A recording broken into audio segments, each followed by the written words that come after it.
She was walking along a familiar forest path when she noticed a rusty hearse covered in moss. The door was slightly ajar. Inside was a coffin that had clearly been placed there recently. She didn't know that she had found the hiding place of a wealthy man who had died, and that those who had tried to steal his valuables were already on her trail. Subscribe and write in the comments which city you are watching from. Evelyn Carter had not planned her escape from the city as an act of desperation, though in truth, it felt very close to that. The decision had come quietly, without drama, the way exhaustion sometimes settles into a person so deeply that it forces them into movement simply because staying still has become unbearable. She had woken one morning in her small, overly tidy apartment and realized she no longer recognized the life inside those walls. The divorce papers on her dining table were already signed. The job she had once given 15 years of her life to had been gone for months, and the phone that once buzzed with messages from her daughter now lay silent more often than not. The apartment was immaculate, but it was an emptiness polished to a shine. It felt like a waiting room where nothing was ever meant to happen. The idea of the hike began as a whisper. Evelyn had always found solace in the woods, even as a child, when she would walk alone behind her parents' house for hours and return home with muddy boots and leaves in her hair. She hadn't realized how much she missed that feeling, so she packed a bag, more carefully than necessary, folding her clothes with precision, checking and rechecking her gear, as if the ritual itself might steady her. Her home was quiet during this packing, every zipper sounding too loud, every footstep echoing. On some level, she sensed she was not preparing for just a short hike. It felt like she was breaking away from something that had been suffocating her for too long. The morning she left, she paused at the mirror. The woman who looked back at her was still familiar, but less certain. Her brown hair had threads of gray she had stopped bothering to cover, the faint lines around her eyes deeper than she remembered from even a year ago. She pressed her fingers lightly to the glass, almost as if to reassure the person staring back that she was still real. Then she whispered, "I need to go." And the words surprised her by how truthful they felt. There was no one else to hear them, but saying them aloud made something inside her settle. The forest greeted her with a quiet so complete it felt sacred. As soon as she stepped past the trailhead, she felt the air change cooler, heavier with the scent of pine and damp earth. The light filtered through the canopy above in thin, soft beams, illuminating drifting motes of dust like small, wandering stars. The ground was soft beneath her boots, and every step carried a subtle crunch of needles and leaves. For the first time in months, her thoughts began to slow, no longer racing ahead of one another, no longer arranging themselves into lists of what she should have said or should have done. The forest, in its vastness, seemed to absorb her anxieties until they became small and distant. The first day passed in a steady rhythm. She walked, she breathed, she listened. At moments, she paused simply to feel the breeze on her face or to watch the subtle tremble of a fern lifting itself toward the sun. The absence of voices was not lonely. It was freeing. She set up camp near a creek, listened to the water lapping at stones, and felt sleep tug at her far earlier than usual. Under the quiet canopy of the woods, she slept deeply for the first time in weeks. On the second day, the forest grew wilder. The path narrowed and twisted, overgrown in places where few hikers seemed to pass. Evelyn didn't mind. In fact, she preferred the solitude. It gave her space to untangle the knotted thoughts she had carried for so long. Still, a faint unease occasionally brushed across her like a shadow. Twice she paused, believing she had heard footsteps behind her, slow and uneven, like someone trying not to be heard. Each time she turned, she found only stillness. Towering trees, moss-covered stones, the whisper of distant leaves. She scolded herself for letting her nerves invent threats, blaming it on the isolation and the lingering tension of her life's recent upheavals. By the afternoon of the third day, clouds began gathering overhead. A low wind threaded through the branches, carrying with it the metallic scent of coming rain. Evelyn studied her map and decided to veer off the main route to find a better source of water before the storm hit. She stepped away from the marked trail, moving carefully through uneven terrain. The forest here felt older, less touched by human hands. Fallen logs lay covered in thick carpets of moss, and the air was cooler, carrying a faint smell of wild mint. As she climbed over a cluster of stones, something dark caught her eye. At first she thought it was a large tree trunk charred from lightning, but as she stepped closer, threading through thorny underbrush, the shape became clearer. Her breath hitched. It was not a tree at all. Buried halfway in tall grass and creeping vines was an old black vehicle, its roof sagging, its sides mottled with rust. The windows were opaque with years of grime, one of them cracked into a spiderweb pattern. A shiver ran up her spine when she recognized the long, rectangular silhouette. It was a hearse. Not a modern one, but an older model. A heavy steel beast from decades past, the kind used by funeral homes that no longer existed. Evelyn stood frozen for a long moment, her heartbeat thudding strangely against her ribs. How long had it been here? Why here, in the middle of nowhere? The forest had begun reclaiming it, grass growing beneath its tires, vines weaving across its doors.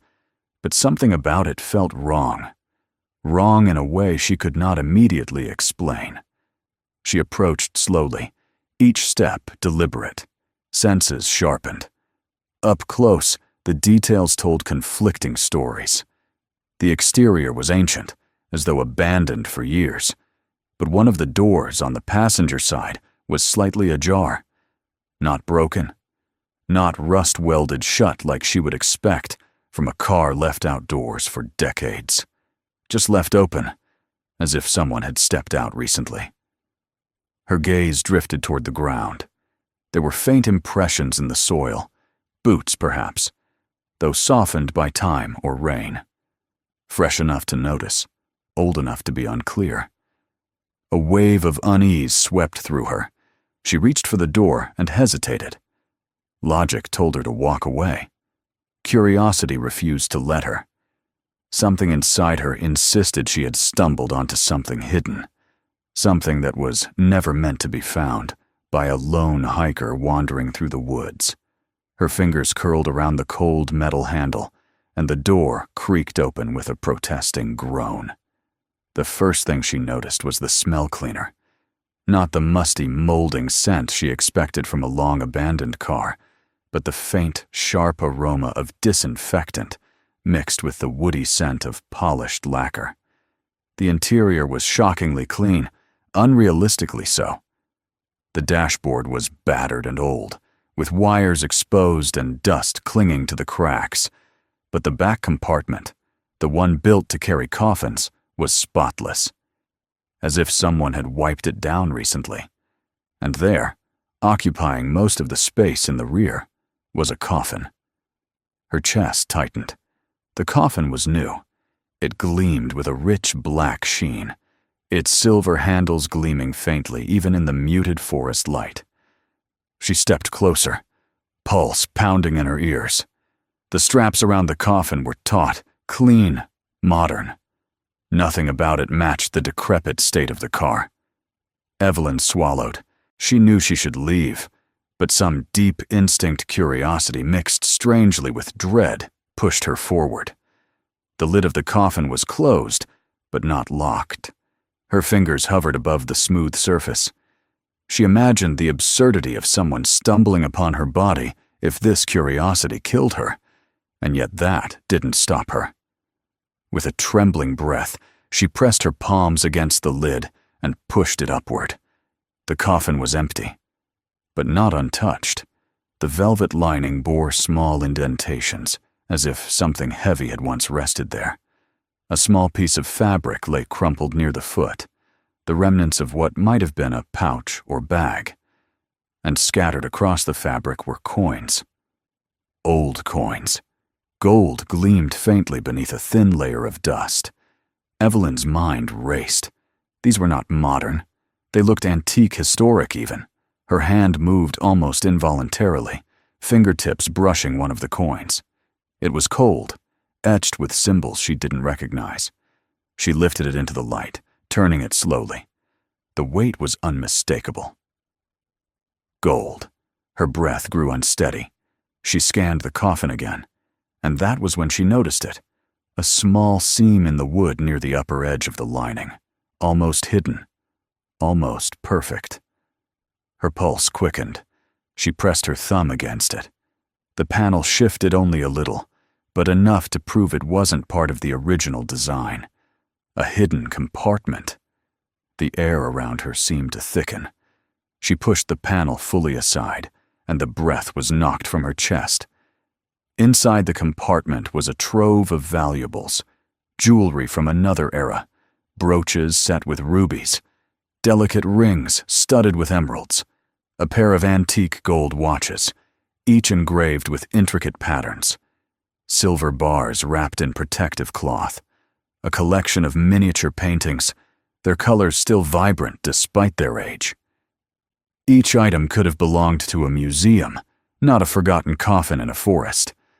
Nestled among the treasure was a folder of documents. Evelyn lifted it carefully.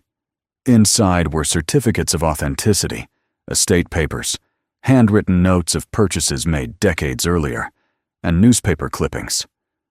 One clipping bore a headline she recognized from recent news. A reclusive billionaire had died unexpectedly just a week earlier. The article mentioned his vast private collection of rare historical artifacts and precious heirlooms assets, reportedly worth tens of millions of dollars.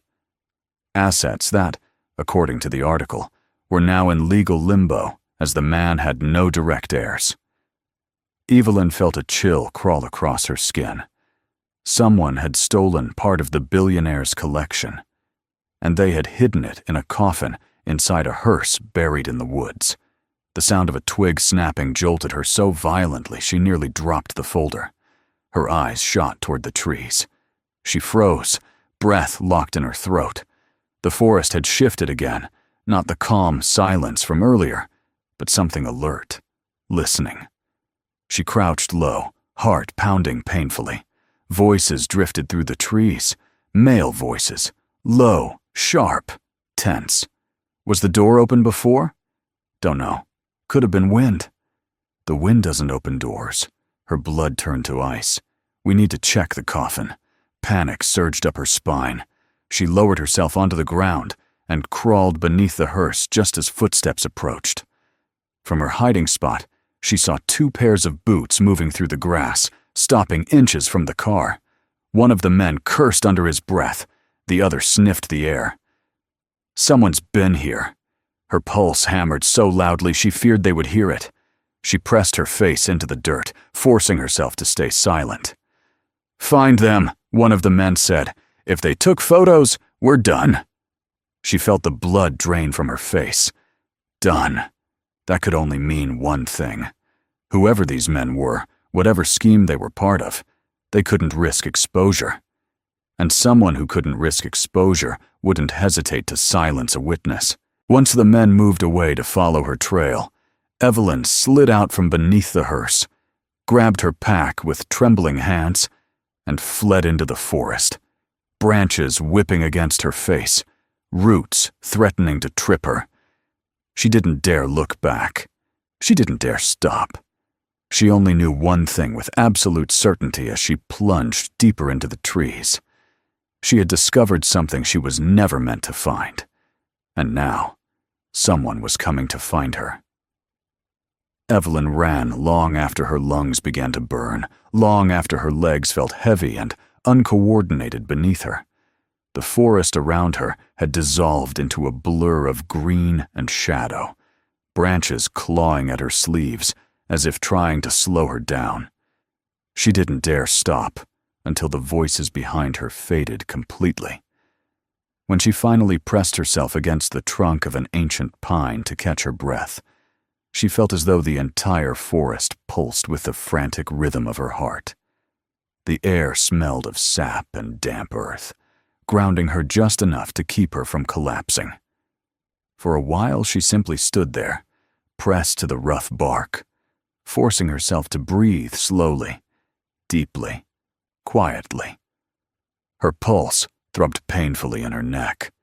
The echo of those men's voices still rang in her ears, sharp and frightening. She replayed their words again and again, each repetition confirming what she already knew. They had not just stumbled upon that hearse by accident. They had been using it, storing something, guarding something.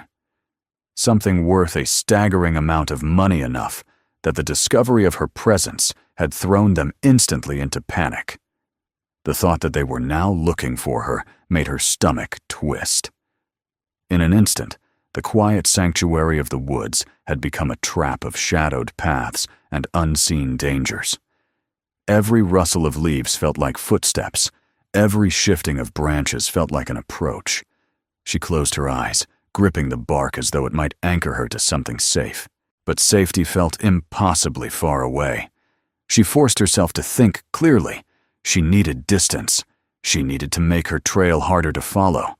And above all, she needed to understand what exactly she had stumbled into, not because curiosity still tugged at her, though it did, but because the more she understood, the better her chances of surviving. Her hand still trembled as she unzipped her pack and pulled out her phone. She had taken photos inside the coffin. Perhaps without fully recognizing the danger at the time, she had captured evidence of the treasure, the documents, the coins, everything that made that hidden compartment so valuable. With shaking fingers, she swiped through the images, and the sight of them felt unreal. It was as if she were looking at artifacts lifted from a museum display, each polished stone and gilded edge illuminated in the dim light of the hearse. She zoomed in on the newspaper clipping showing the billionaire's face, an old man with sunken eyes and a thin line for a mouth. The date printed at the top was less than 10 days old. He had died alone, in a massive, secluded estate the public rarely saw. His life had been a collection of eccentric habits and staggering wealth, rumors swirling around him of secret acquisitions and rare artifacts bought through private deals. He had no confirmed heirs. According to the article, his estate was in the early stages of being seized by the government pending the discovery of any distant relatives. In such cases, the law required every asset, every coin, every painting, every relic to be catalogued. Nothing should leave the estate until the court settled the matter. Yet here, in a hidden coffin inside a forest hearse, sat pieces of that very estate. Her pulse quickened in anger as much as fear. Someone had known exactly what they were doing. Someone had removed these items illegally, perhaps even before the man's death was fully confirmed to the public. Someone had planned to move them out of sight, out of reach of auditors, inspectors, lawyers, everyone. And she had seen it. The weight of that realization nearly buckled her knees. She needed to move. Evelyn pocketed her phone and forced her body into motion again, moving through the forest with careful, deliberate steps. She avoided soft soil where footprints would be clear. She stepped on rocks, fallen trunks, and roots wherever possible. She skirted along the edges of slopes and moved through shallow, rocky streams where her trail would vanish entirely. Every decision felt like a calculation of survival, and she clung to the knowledge she had gained from years of hiking. The forest was not simply closing around her, it was offering her cover. After nearly an hour of cautious movement, she paused beside a narrow stream whose water rippled softly over stones. She crouched and splashed some on her face, the coldness jolting her sharply awake. The sky above had darkened with the promise of rain, and distant thunder rolled like a warning. Water would help obscure her tracks, but it would also make travel harder. She followed the stream uphill, staying close to the water's edge, pausing frequently to listen. A squirrel flitted across the forest floor nearby. A distant woodpecker hammered against bark. Birds chirped intermittently, their calls sharp against the rising wind. Nothing sounded human, but she kept moving. Her mind returned to the hidden compartment, to the coins and jewels nestled inside. She had spent a few astonished seconds examining each item before panic had driven her out of the hearse. She remembered the delicate filigree of the gold rings, the intricate engravings on the watches, the thin silver chains tangled among the velvet lining. And she remembered the documents, the folder filled with proof of ownership, full catalogs of the billionaire's collection, and letters addressed to legal counsel never sent. Every piece had screamed legitimacy. Each second she spent thinking about it made everything feel more surreal. She had gone into the forest seeking peace, and had instead uncovered a crime so enormous she could barely fathom it.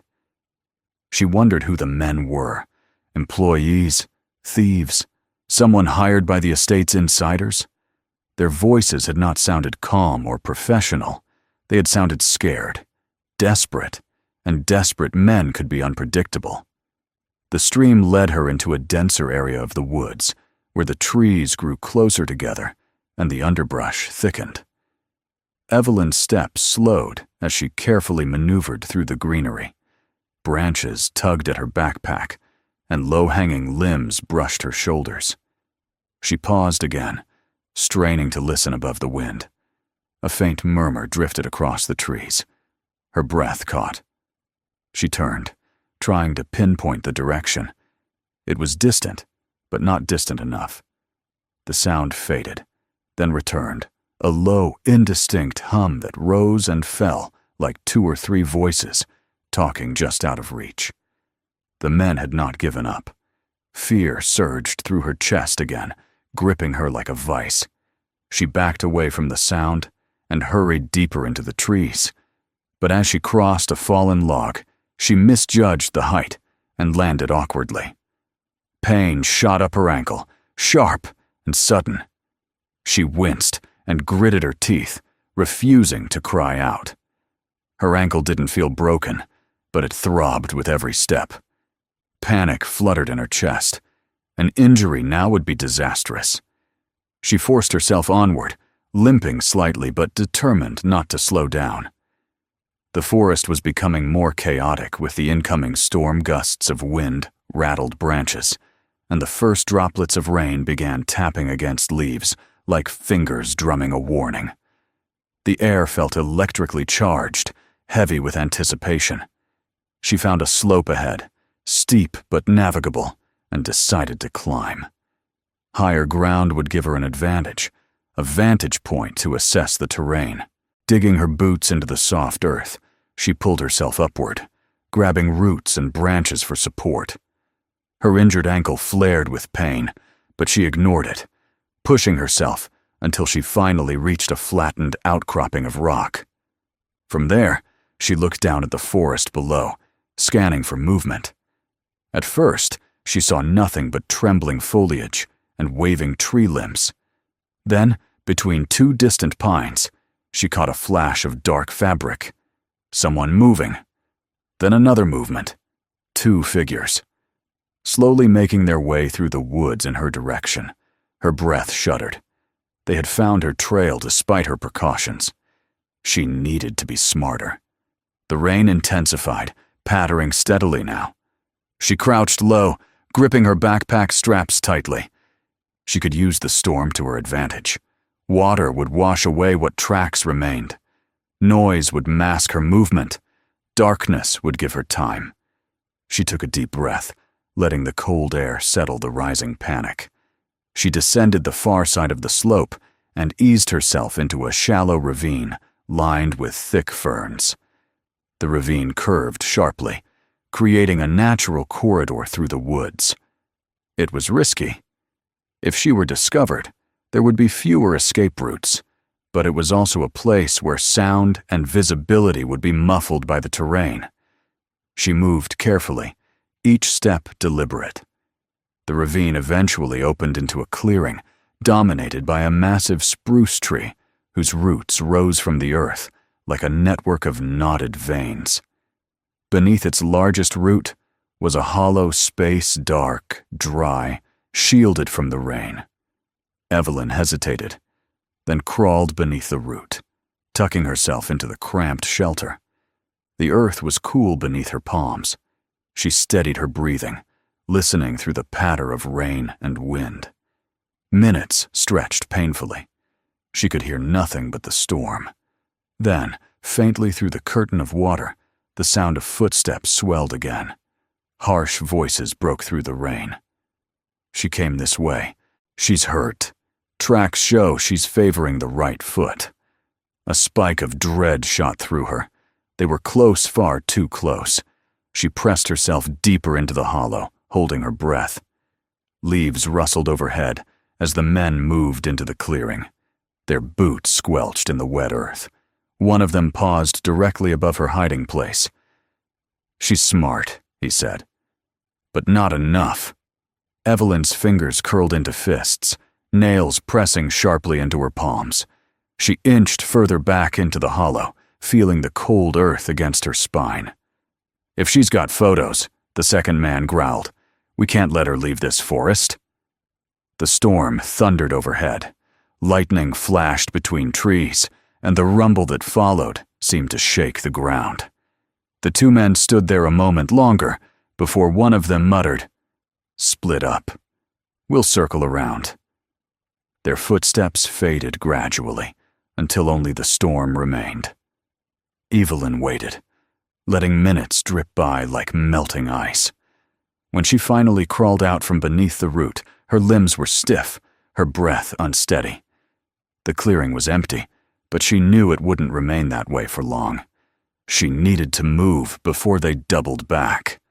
The rain poured more heavily now, soaking her hair and clothes, running down her face in cold rivulets.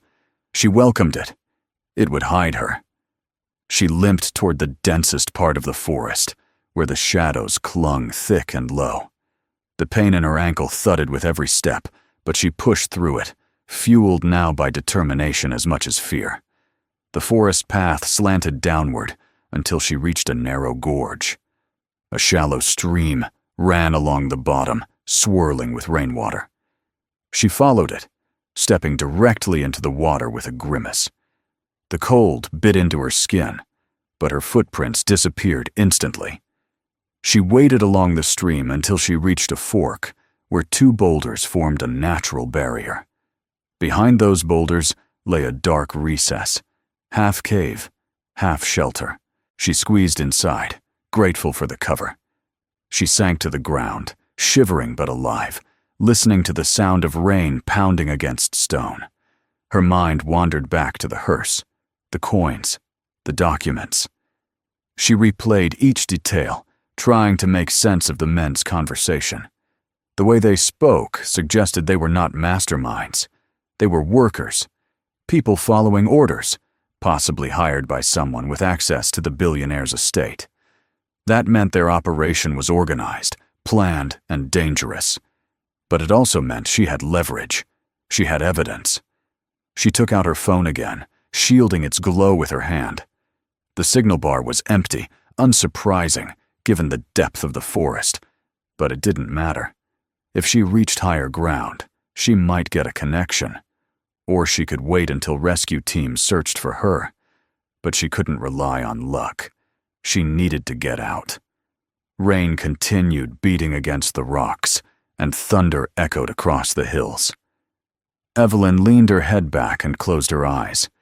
Exhaustion tugged at her, but she refused to let herself sleep. Not yet. Not while danger prowled the woods outside. She forced herself to stay awake, to think. She had to stay ahead of those men. She had to find her way back to the main trail eventually. And she had to protect the evidence she carried more fiercely than anything else. She drew in a slow breath, bracing herself. The storm was beginning to ease, leaving behind a soft drizzle. That meant the men would resume hunting soon. She rose to her feet, every muscle protesting. She shouldered her pack again and stepped out into the wet forest, feeling the heavy weight of fear and resolve merging into one. She would not be caught. She would not let them take her phone. She would not die in these woods. With renewed determination, she moved deeper into the forest, and somewhere behind her, beyond the whisper of rain and rustle of branches, she heard the men calling to each other again, closer now, relentless in their pursuit. The hunt was far from over.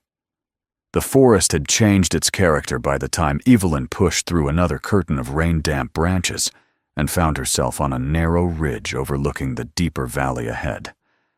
Night was approaching faster than she expected. The storm had blurred the afternoon into a gray wash of cold air and trembling shadows, and now the sinking light cast a blue tint across everything. What earlier felt like a forest filled with hiding places now resembled a labyrinth where every step could lead her straight into the hands of the men who hunted her. Her ankle pulsed with every movement, a steady reminder of her vulnerability. She paused to catch her breath, wiping the wet strands of hair from her cheeks. The drizzle had faded into a soft mist that clung to her clothes and skin. She was shivering, her fingers cold and stiff, but her mind burned with one single purpose. She had to get out of the forest before the men closed in on her completely. The ridge where she now stood sloped down into the valley, where thick clusters of fir trees grew so closely together that their branches intertwined, forming a dark canopy above. Beneath that canopy, the ground dropped unevenly, marked by jagged rocks and twisting roots. It wasn't an easy descent, but it offered dense cover, which meant safety, at least temporarily. And she needed that more than anything. Behind her, faint but unmistakable, came the sound of snapping twigs. Her breath froze. She didn't turn around. She didn't need to. The sound was distant, softened by the mist, but too deliberate to belong to wildlife. Someone was following her trail. Someone who didn't care about the noise they made. Someone closing the distance. She slipped down the ridge, using both hands to guide herself as her boots slid against wet soil. The descent was steep, and several times she nearly lost her footing. Her ankle screamed in pain, but adrenaline pushed her onward. Rainwater trickled down the slope like a thin stream, soaking her palms and seeping through her sleeves. Once she reached the bottom, she ducked beneath a fallen tree trunk and crawled through its underside, letting the dense shadow swallow her. She waited, trying to slow her breathing. The forest's rhythm shifted again. Wind sighed through the branches. Water dripped steadily from needles and leaves. And somewhere behind her came the low rumble of the men's voices, muddled by distance, but still unmistakable. They were talking to each other as they walked, no longer trying to mask their search. "There's no way she got far on that ankle," one voice said, sharp and irritated. "She's heading downhill," the other replied. "Water always runs to the valley. Follow it." Evelyn squeezed her eyes shut. She had followed the stream earlier. Of course they would predict that. They had lived near this forest, worked in it, maybe used it before.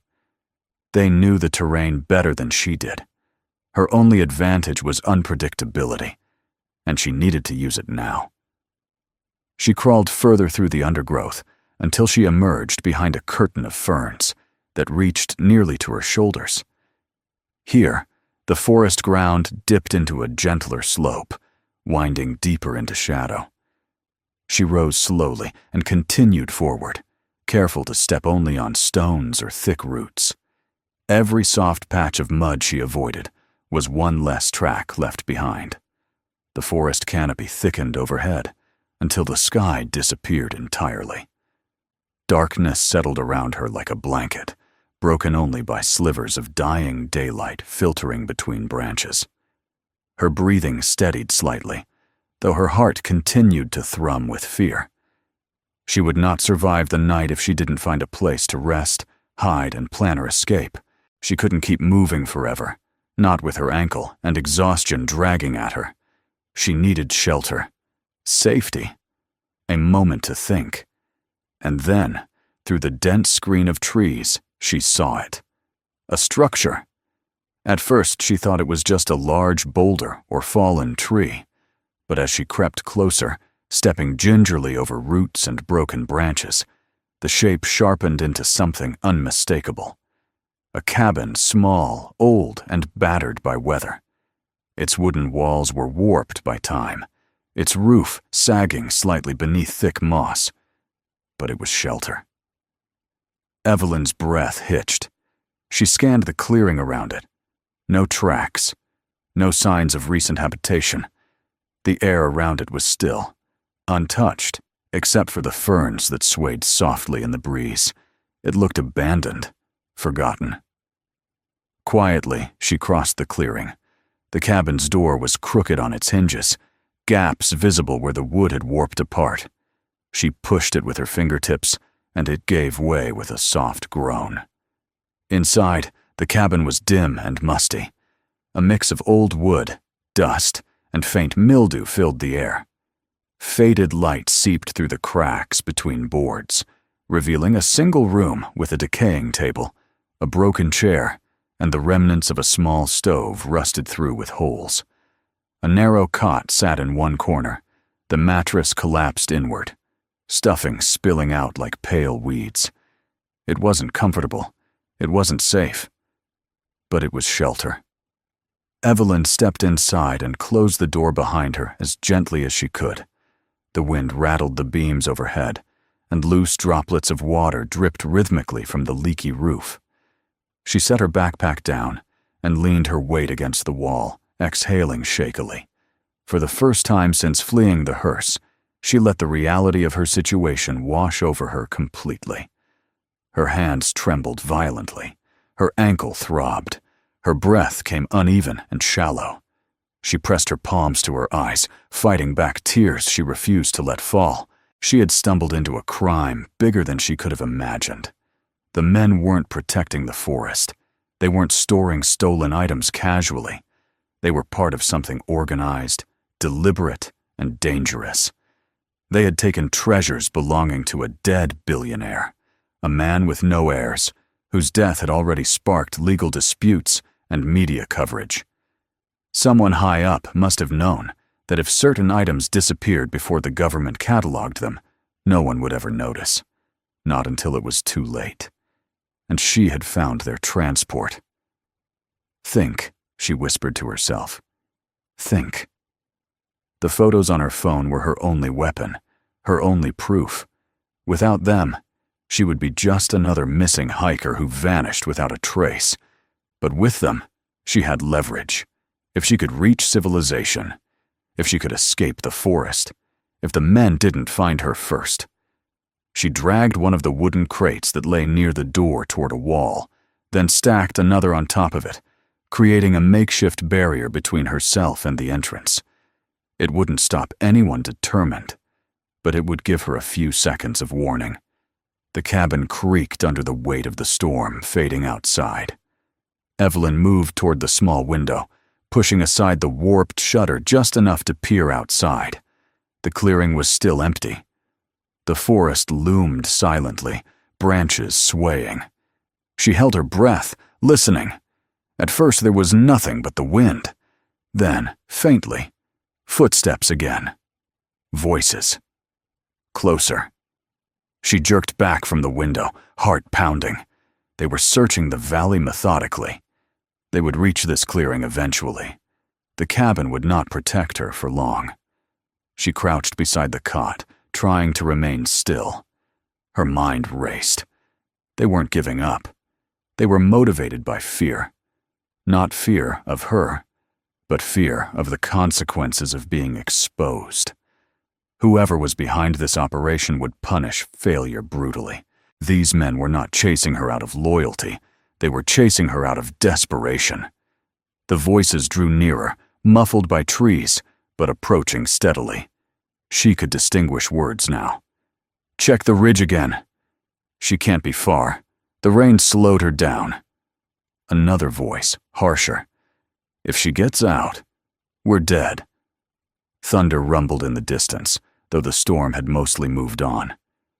Evelyn's pulse surged. She scrambled to the back of the cabin, searching for something, anything, she could use as another escape route. The wooden planks were old, rotten in some places. She pushed on one and felt it give slightly beneath her hand. Another push, harder this time. The board cracked. She pressed again until the wood splintered inward, revealing a small hole. Through it, she saw dense shrubbery and a narrow drop into a ravine outside. It wasn't a doorway, not yet, but it could be. And it might be her only way out. She worked quickly, pulling at the rotted wood, ignoring the cuts it left on her fingers. The voices outside grew louder. "This fog makes everything look the same. Just keep searching. The boss wants her found." Evelyn's breath caught when the first shadow passed in front of the cabin. A silhouette. A man standing just beyond the tree line. She ducked lower, heart hammering.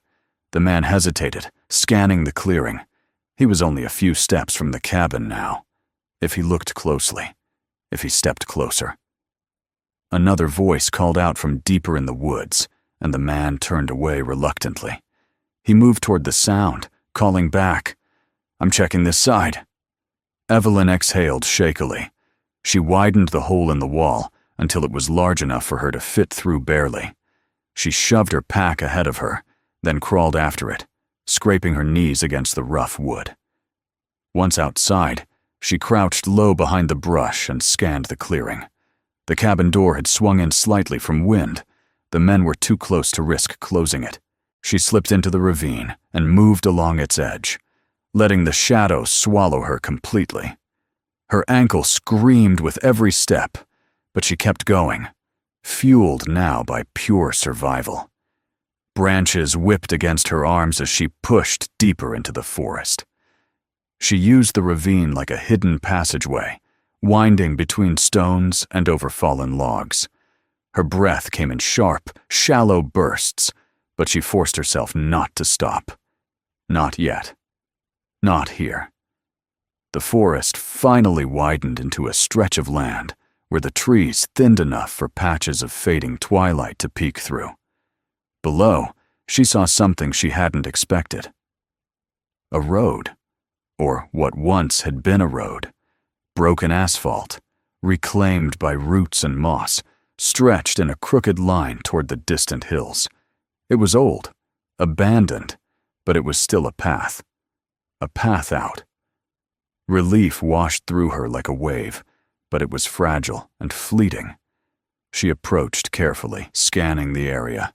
The forest behind her felt like a living entity now, filled with the whispers of danger drawing nearer. If she followed the road long enough, it would lead her to the edge of the forest, to cell signal, to people, to safety. She took a step forward. A twig snapped to her left. She froze. Slowly, she turned her head. A man stood only 20 feet away among the trees, half hidden in shadow. His breath misted in the cooling air. His eyes locked immediately onto hers. For a heartbeat, neither of them moved. Then he shouted, "She's here!" Evelyn ran. Pain shot up her ankle so violently she nearly fell, but she forced herself onward. She sprinted down the broken road, dodging roots and fragmented asphalt as branches whipped her shoulders from both sides. Behind her came pounding footsteps, multiple sets, gaining speed. "Stop! Don't let her reach the road!" She didn't look back. She couldn't. Her lungs burned. Her legs trembled. But adrenaline dragged her forward as the last remnants of daylight bled out behind the treetops. The men were close, too close. Their breath carried on the wind. Their footsteps dug into the earth. She stumbled around a bend in the road, heart hammering wildly in her chest. and then she saw it. A rusted metal bridge arching over a narrow river. Beyond it, the faint outline of a ranger tower, dilapidated, but still standing. Civilization. Her only chance. She rushed toward it with every last shred of strength she possessed, hearing the men closing in behind her. Rainwater splashed beneath her boots. The boards creaked beneath her weight. The tower rose ahead, dark and looming. "Don't you dare," one voice roared. Evelyn didn't stop. She reached the tower, grabbed the railing, and hauled herself up the first step, just as the men burst out of the trees behind her, and the world closed in around her once more. Evelyn felt the wooden steps tremble beneath her feet as she forced herself upward, gripping the railing with both hands to keep from collapsing. Her ankle throbbed so sharply that for a moment she thought she would black out, but fear kept her conscious. Below, the men burst from the trees in a surge of motion and shouts.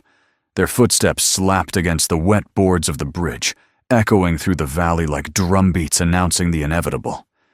She climbed faster, each step scraping raw through her muscles, but the tower ladder loomed above her like a final trial she wasn't sure she had the strength to endure. She reached the platform where the stairs met the base of the ladder and looked up. The ladder stretched higher than it had seemed from below, its rungs darkened by age and slick with moss. The wind swayed the entire structure gently, as though warning her that nothing about this ascent would be stable or safe. Her fingers curled around the first rung. She pulled herself up, teeth clenched, breath heaving in and out. Her boot slipped once against the damp metal, sending a bolt of cold fear through her spine. The voices below grew louder. "She's heading up the tower! Cut her off at the base!" The threat of being trapped at the top sharpened every instinct.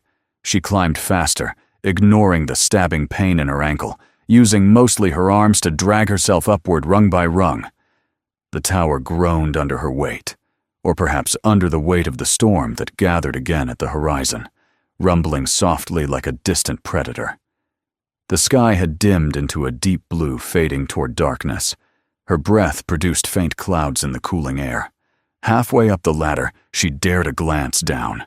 The first man had reached the base one of the same men she had glimpsed earlier near the clearing. His face was contorted with fury and panic, his hands gripping the railing as he looked up toward her.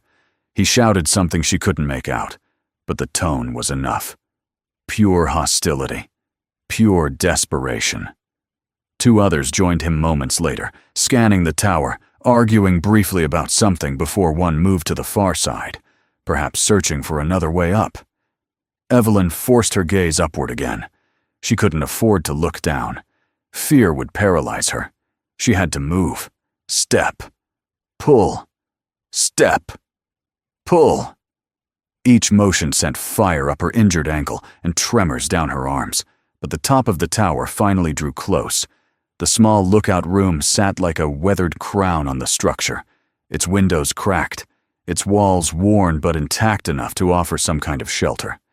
She hauled herself onto the final rung, pushed up with every remaining ounce of strength, and rolled onto the platform, gasping for air. For a long moment, she simply lay there, pressing her cheek against the cold boards, letting the trembling inside her settle. But the shouts below reminded her that she had no time. She forced herself to her feet, limping toward the lookout room.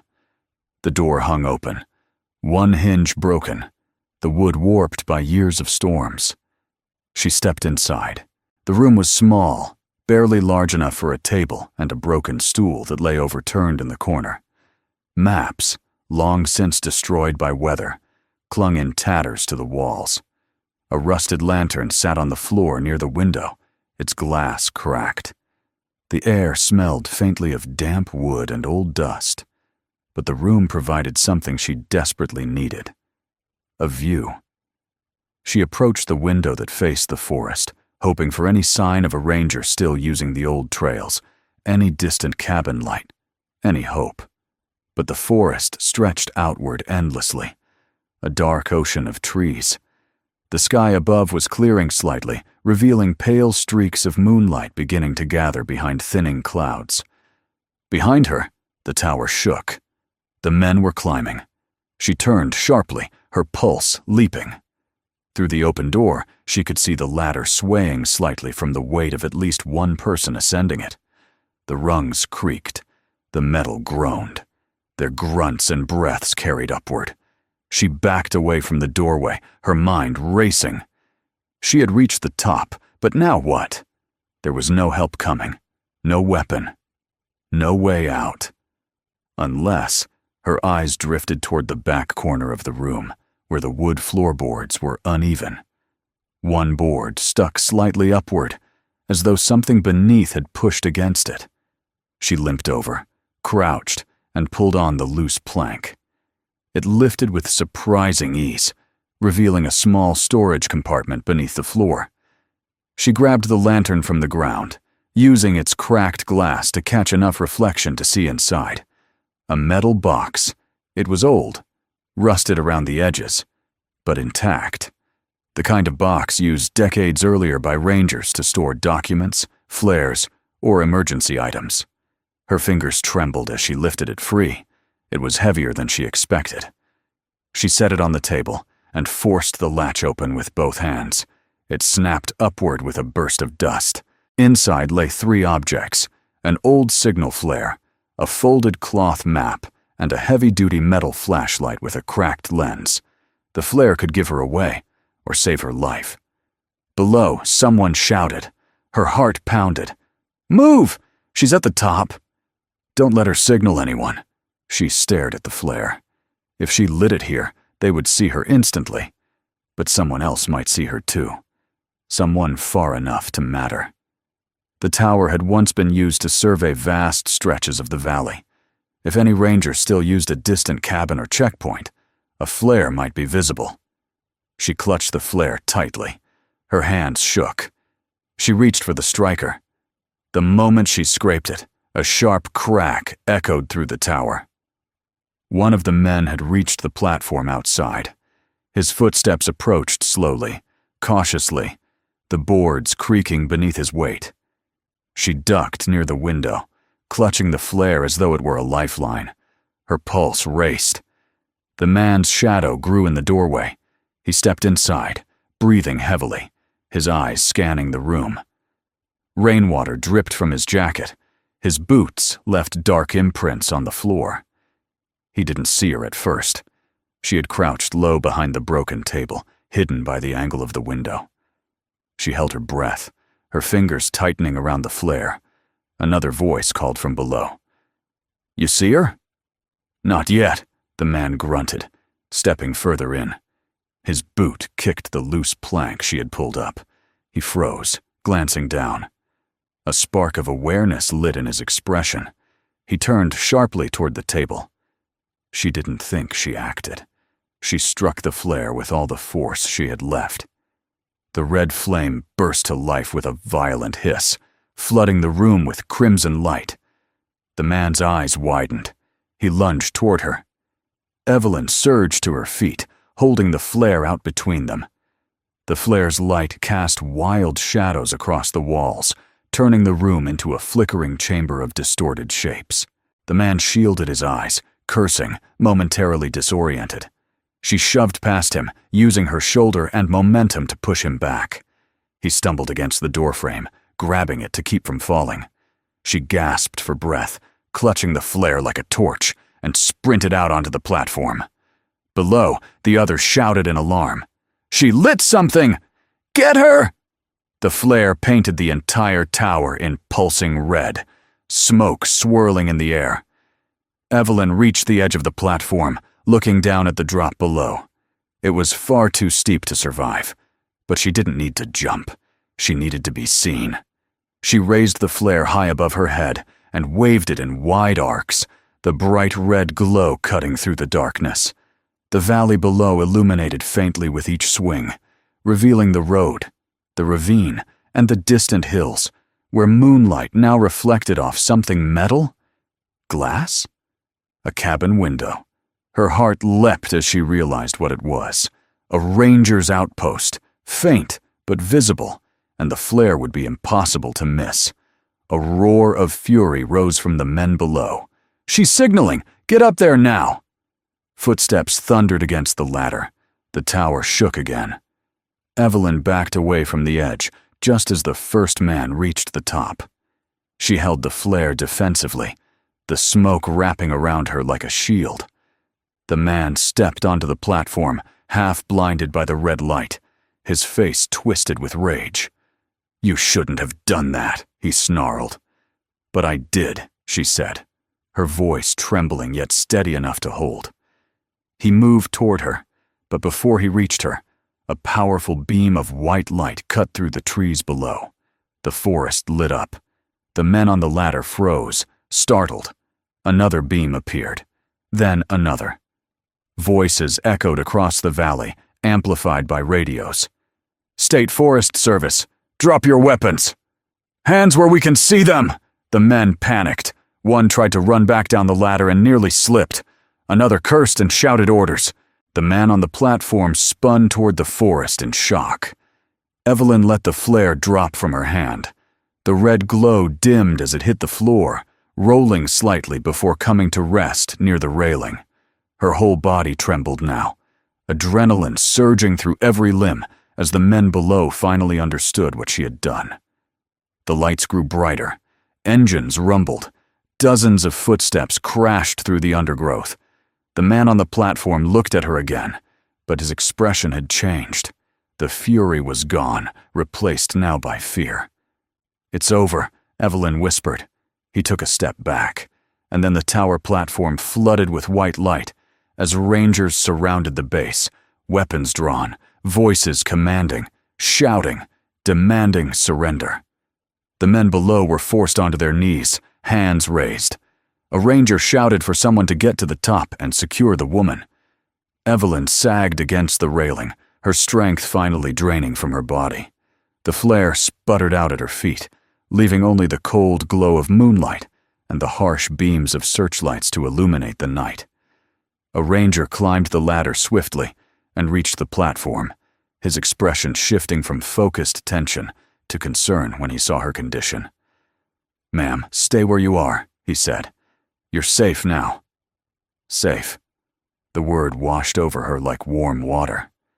She let out a long, trembling breath and nodded, tears finally breaking free. Not from fear, now relief. Pure, overwhelming relief. The ranger reached her side, steadying her as her injured ankle buckled. She leaned against him, her vision blurring as the exhaustion of the night caught up with her at last. "Come on," he said gently. "Let's get you home." As they descended the ladder, the forest around them teemed with movement rangers, escorting the men away in handcuffs, others checking the perimeter, others speaking into radios about evidence, stolen items, the abandoned hearse. The storm had fully passed now, leaving behind a fresh coolness in the air. The clouds parted, and moonlight bathed the valley in silver. Evelyn reached the ground, her feet touching solid earth for the first time since the chase began. She looked toward the forest one last time. The trees swayed softly, no longer threatening, no longer hiding danger. They simply stood where they had always stood, ancient and indifferent observers of everything that happened beneath their branches. A paramedic wrapped a blanket around her shoulders. Another checked her ankle. Someone handed her warm tea from a thermos. Their voices blended together into a comforting murmur. The chaos faded slowly into structure, into safety, into order. One ranger approached her with a gentle, measured tone. "Your photos," he said. "They're going to be important. You did the right thing." Evelyn nodded, though her thoughts were distant now, drifting through everything she had endured. The rusty hearse, the coffin filled with stolen treasures, the pursuit through the forest, the abandoned cabin, the tower, the flare, and now peace.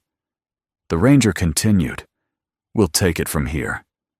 She let out a breath that felt like the final release of everything she had held inside. She wasn't a hero, She wasn't even brave in the way people like to describe bravery. She had simply tried to survive. And somehow, in doing so, she had uncovered a crime no one else had seen and saved herself in the process. As the night deepened and the rangers prepared to escort her out of the forest, she wrapped the blanket tighter around herself and looked up at the tower one final time. Its silhouette stood tall against the moonlit sky, weathered but upright, like a sentinel that had watched over her in her darkest hour. And for the first time since she found the hearse hidden among the trees, she felt whole again. Subscribe to the channel, watch the next videos, and share this one with friends. Your support helps the story continue.